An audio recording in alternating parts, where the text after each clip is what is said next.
gentilmente nos atendendo, a senadora Simone Tebet, do MDB, ela que preside a CCJ do Senado. Mais uma vez, senadora, é muito bom ter a senhora aqui na nossa programação e agora no sábado, incomodando a senhora, né?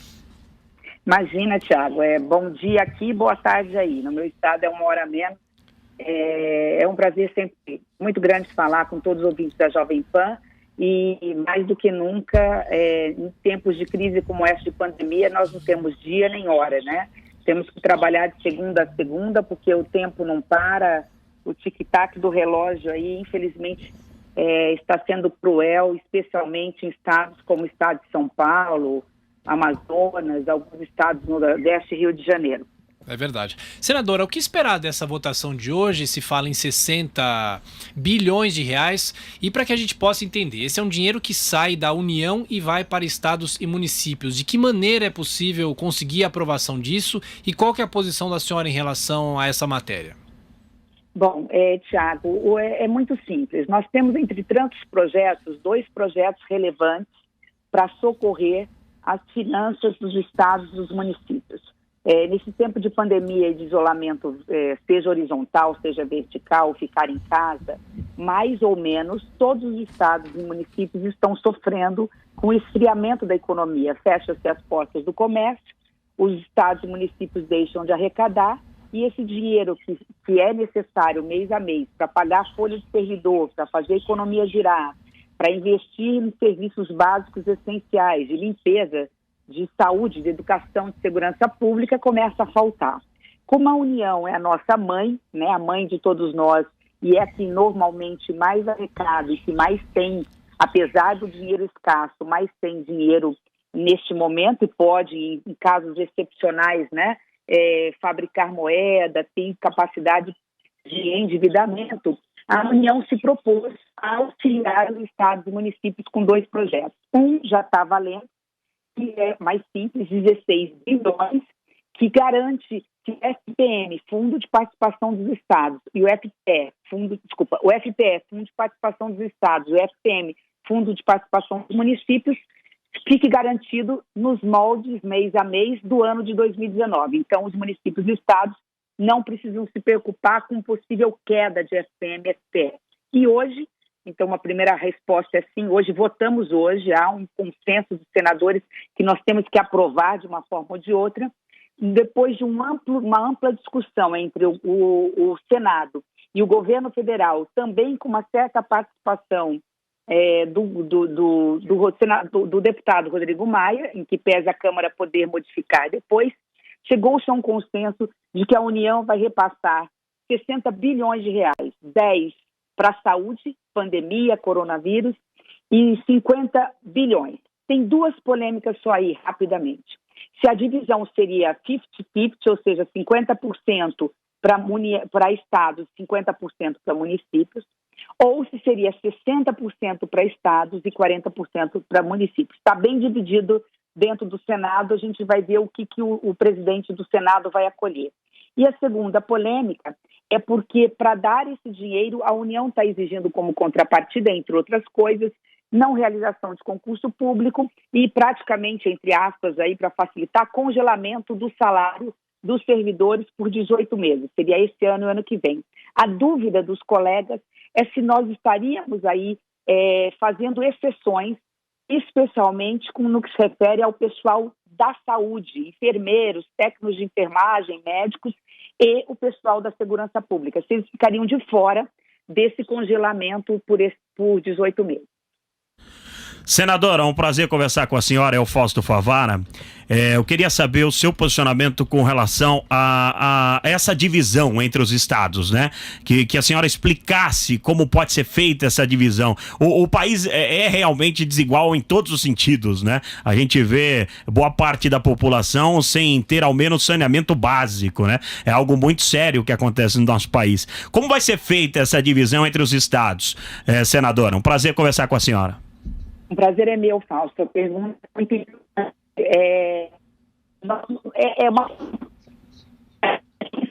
A gente está tendo um problema de comunicação com a senadora. Simone, agora sim, senadora. Tá ouvindo, senadora? Sim, ouvi perfeitamente. Vamos lá, pode repetir, por gentileza. Tá, obrigada, Fausto. A sua pergunta é muito importante, porque explica um pouco para quem está nos ouvindo, né? Por que tanta briga, né? Por que os estados do Nordeste brigam com estados do Sudeste? Porque municípios querem mais, estados querem mais.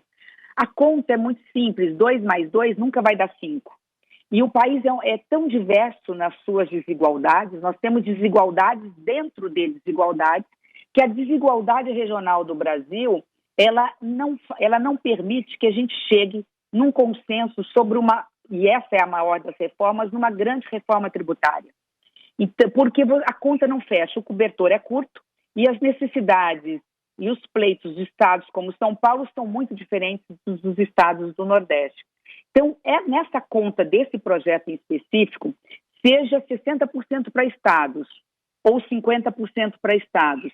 E aí os municípios ficariam ou com 50% ou com 40%. O importante é que a divisão...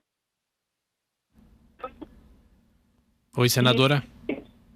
Alô? Agora sim, senadora. Sumiu um pouquinho, mas pode seguir, por gentileza. Foi um mix de critérios.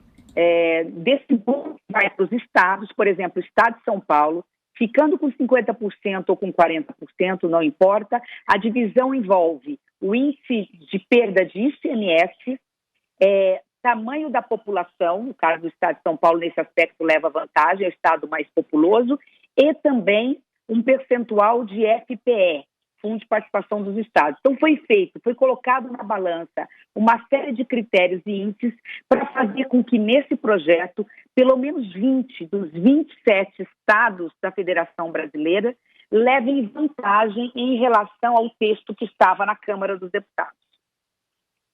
O senador, e só para fechar esse assunto em relação à ajuda dos estados e municípios, de uma certa maneira, essa discussão opôs muito os governadores ao presidente da República, Jair Bolsonaro. Como é que a senhora analisa esse momento difícil que o Brasil está vivendo, com muitas discordâncias? Claro que todas as divergências são normais, mas discordâncias não só do ponto de vista técnico em relação à economia, mas também divergências políticas que vão além de como que essa fatia de recursos precisa ser distribuída. Como é que a senhora analisa esse momento? Pois é, eu acho que nesse caso em terra, como a gente sempre diz, né? Em mesa que não tem pão, todo mundo briga e ninguém tem razão. Eu acho que nesse caso da pandemia específico, o Brasil é continental, a Europa cabe dentro do Brasil. A situação aí de vocês é muito diferente da minha de Mato Grosso do Sul. O meu caso é o penúltimo em pandemia. Nós tivemos 9 mortes e 200 e poucos casos confirmados. Não dá nem para comparar com o estado de São Paulo. Então, única e exclusivamente por isso, nesse caso, nós temos que dar autonomia para os governadores e prefeitos estabelecerem as suas regras. Fecha, agora é hora de isolamento horizontal, agora é hora de isolamento vertical, pode abrir o comércio, não pode abrir o comércio, porque, repito, o Brasil é muito grande. Implantar uma única regra nesse momento seria causar injustiça com alguns municípios e estados em relação a outros. Então, acho que nesse caso realmente tem que se dar autonomia e confiar. Pedir a Deus que dê sabedoria para os governadores e prefeitos fazerem o que for melhor para o país. Mas, vencido isso, não dá para continuar assim, né? Ambos estão errando, todos os lados estão errando. Quando eu digo isso, somos nós, a classe política. Nós temos que sentar na mesa, numa grande comunhão de vontade, pensando que quem está sofrendo é a população, especialmente a mais carente. Vamos ter um Brasil muito difícil para governar e é preciso que todos os atores, governo federal, governos estaduais, Câmara, Senado, façam um pacto a favor do país. E aí é óbvio que o presidente da República tem essa capacidade, tem condições de chamar para conversa e deixar 2022 para o ano de 2022. Primeiro temos que sobreviver neste ano de 2020 e aí temos que ainda um ano inteiro de 2021 para recuperar a economia, porque não vai ser fácil conviver com um país tendo de 15 a 17 milhões de desempregados. Senadora, eu vou escalar mais um cracaço pro nosso time aqui. Ele é centroavante, às vezes perde uns golzinhos, mas normalmente empurra a bola pro fundo da rede. Meu amigo Rodrigo Viga, do Rio de Janeiro, fique à vontade para conversar com a senadora Viga. Um abraço. Obrigado, Fausto. Obrigado, Thiago, ouvinte internauta da Jovem Pan. Senadora, eu queria saber qual pode ser o tipo de contribuição ou colaboração do Congresso Nacional, do Senado Federal, porque aqui no Rio de Janeiro particularmente, a gente vive uma situação, eu diria, no mínimo insólita em meio a essa pandemia. Ao mesmo tempo que é um esforço de governo federal e governos estadual e municipal para aumentar a oferta de 3 mil leitos em hospitais de campanha, você tem praticamente o mesmo número de leitos, 2.700, quase 2.800, que existem fisicamente, mas estão bloqueados, ou por falta de profissionais ou por falta de equipamentos. O que parece ser uma tremenda de uma incoerência e mostra também o sucateamento da saúde no Brasil ao longo dos últimos anos. O que o Senado pode fazer para investigar esse fato, no mínimo insólito, que nós temos aqui, ao mesmo tempo, abrindo 3 mil hospitais de campanha e 3 mil leitos que já existem nos hospitais das redes federal, municipal e estadual, mas que não podem ser usados, senadora? Rodrigo, a sua pergunta é importantíssima. Tenho um carinho muito especial pelo Rio. Tive o prazer de fazer faculdade, morar 5 anos no Rio, aí perto do Miguel Couto. Conheço um pouco a realidade. Minha irmã fez medicina aí no Fundão, na Universidade Federal, e via, naquela época, eu podia acompanhar um pouquinho o quanto já era difícil a situação da saúde pública nos grandes centros, como o Rio de Janeiro. São várias as medidas que nós já estamos fazendo, mas eu diria de forma muito rápida e resumida, e nesse ponto a gente tem que realmente reconhecer o papel da oposição, que em nenhum projeto dessa natureza foi vetado ou foi rejeitado pelo Congresso Nacional. Aliás, eu estou há 6 anos no Congresso, no Senado, já acompanhei antes meu pai, que teve 2 mandatos de senador. Eu nunca vi uma união tão grande no Congresso para aprovar medidas. Entre outras, por exemplo, nós votamos uma medida provisória que o presidente da República mandou para o Congresso em tempo recorde, proibindo qualquer tipo de exportação de qualquer produto, leito, máscara, respiradores, EPIs. Está proibida a exportação desses produtos para fora, para justamente os empresários não quererem, nesse momento, ganhar dinheiro e deixar desassistidos os leitos no Brasil. Eu acho que aí cabe um pouco mais de sintonia e, obviamente, o Ministério da Saúde vai ser fundamental para dar, e nós podemos aprovar isso em 24 horas, se o presidente da República pensar numa iniciativa como essa, subsidiar mesmo, colocar dinheiro na mão dos empresários, falar assim, eu estou pagando para vocês, parem as suas fábricas de construir automóvel, por exemplo, e construam respiradores. Eu sei que não é simples, mas é possível, eu acho que alguma coisa nesse sentido já está saindo, mas a minha resposta para você é o seguinte, Rodrigo, qualquer iniciativa que tem que sair, obviamente, do governo federal e do Ministério da Saúde, nesse sentido, terá apoio imediato do Congresso Nacional. Eu sei que eu posso falar não só pelo Senado, mas eu posso falar pela Câmara dos Deputados. Alguma coisa nesse sentido, em parceria com o Sistema S, já está acontecendo de forma lenta.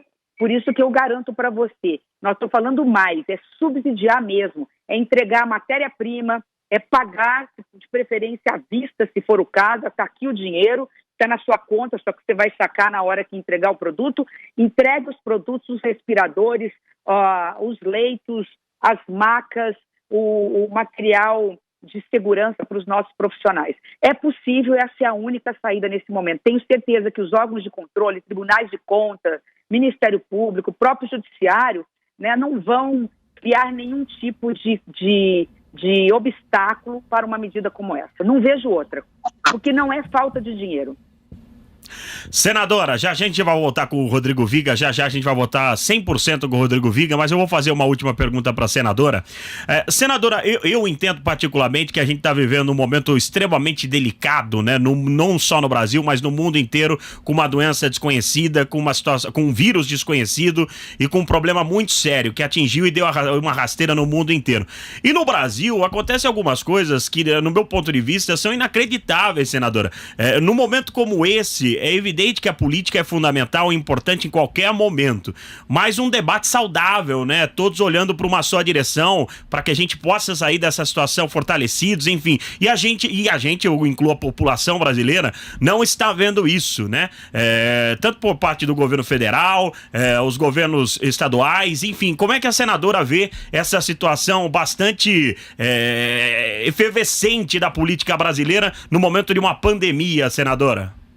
É lamentável, né? É muito triste. Eu vi um post muito interessante na minha rede social que me mandaram, e eu vou aqui plagiar, né? O Brasil é o único lugar do mundo que, diante de uma crise já instalada econômica, foi surpreendida por uma crise de saúde pública sanitária, que foi o coronavírus, e teve a capacidade, fabricar uma crise política. Ou seja, se não bastasse a crise econômica e a crise de saúde pública, nós temos a capacidade de criar uma crise política. Enquanto no mundo há união de oposição, situação, e todos sentam para dialogar, no Brasil os ânimos ficam acirrados. Eu acho que esse tem que ser para ontem. Eu digo, quando é para ontem, é para amanhã mesmo, né? Sábado, hoje, então no domingo ou na segunda-feira, uma missão para o presidente da República. Ele vai ter que deixar as diferenças de lado, chamar os governadores para conversar, ainda que de forma virtual, já que não dá para todos irem a Brasília, e falar, olha, vamos dar uma trégua, levantar uma bandeira branca, o que é que está precisando, o dinheiro nós estamos mandando, porque deixa eu fazer até uma observação muito rápida aí, de quem é uma senadora independente, sempre procura ajudar o governo federal e os governos estaduais.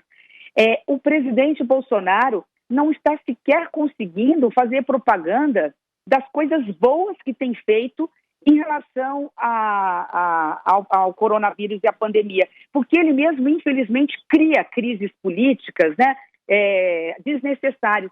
A quantidade de medidas provisórias que ele já mandou, eu explico numa linha. 14 das 40 medidas provisórias que estão no Congresso hoje para votar, 14, estão colocando de dinheiro novo para os estados, municípios, para a população mais carente através dos vouchers, para o Fundo Nacional de Saúde para o coronavírus, pasmem, quase 240 bilhões de reais.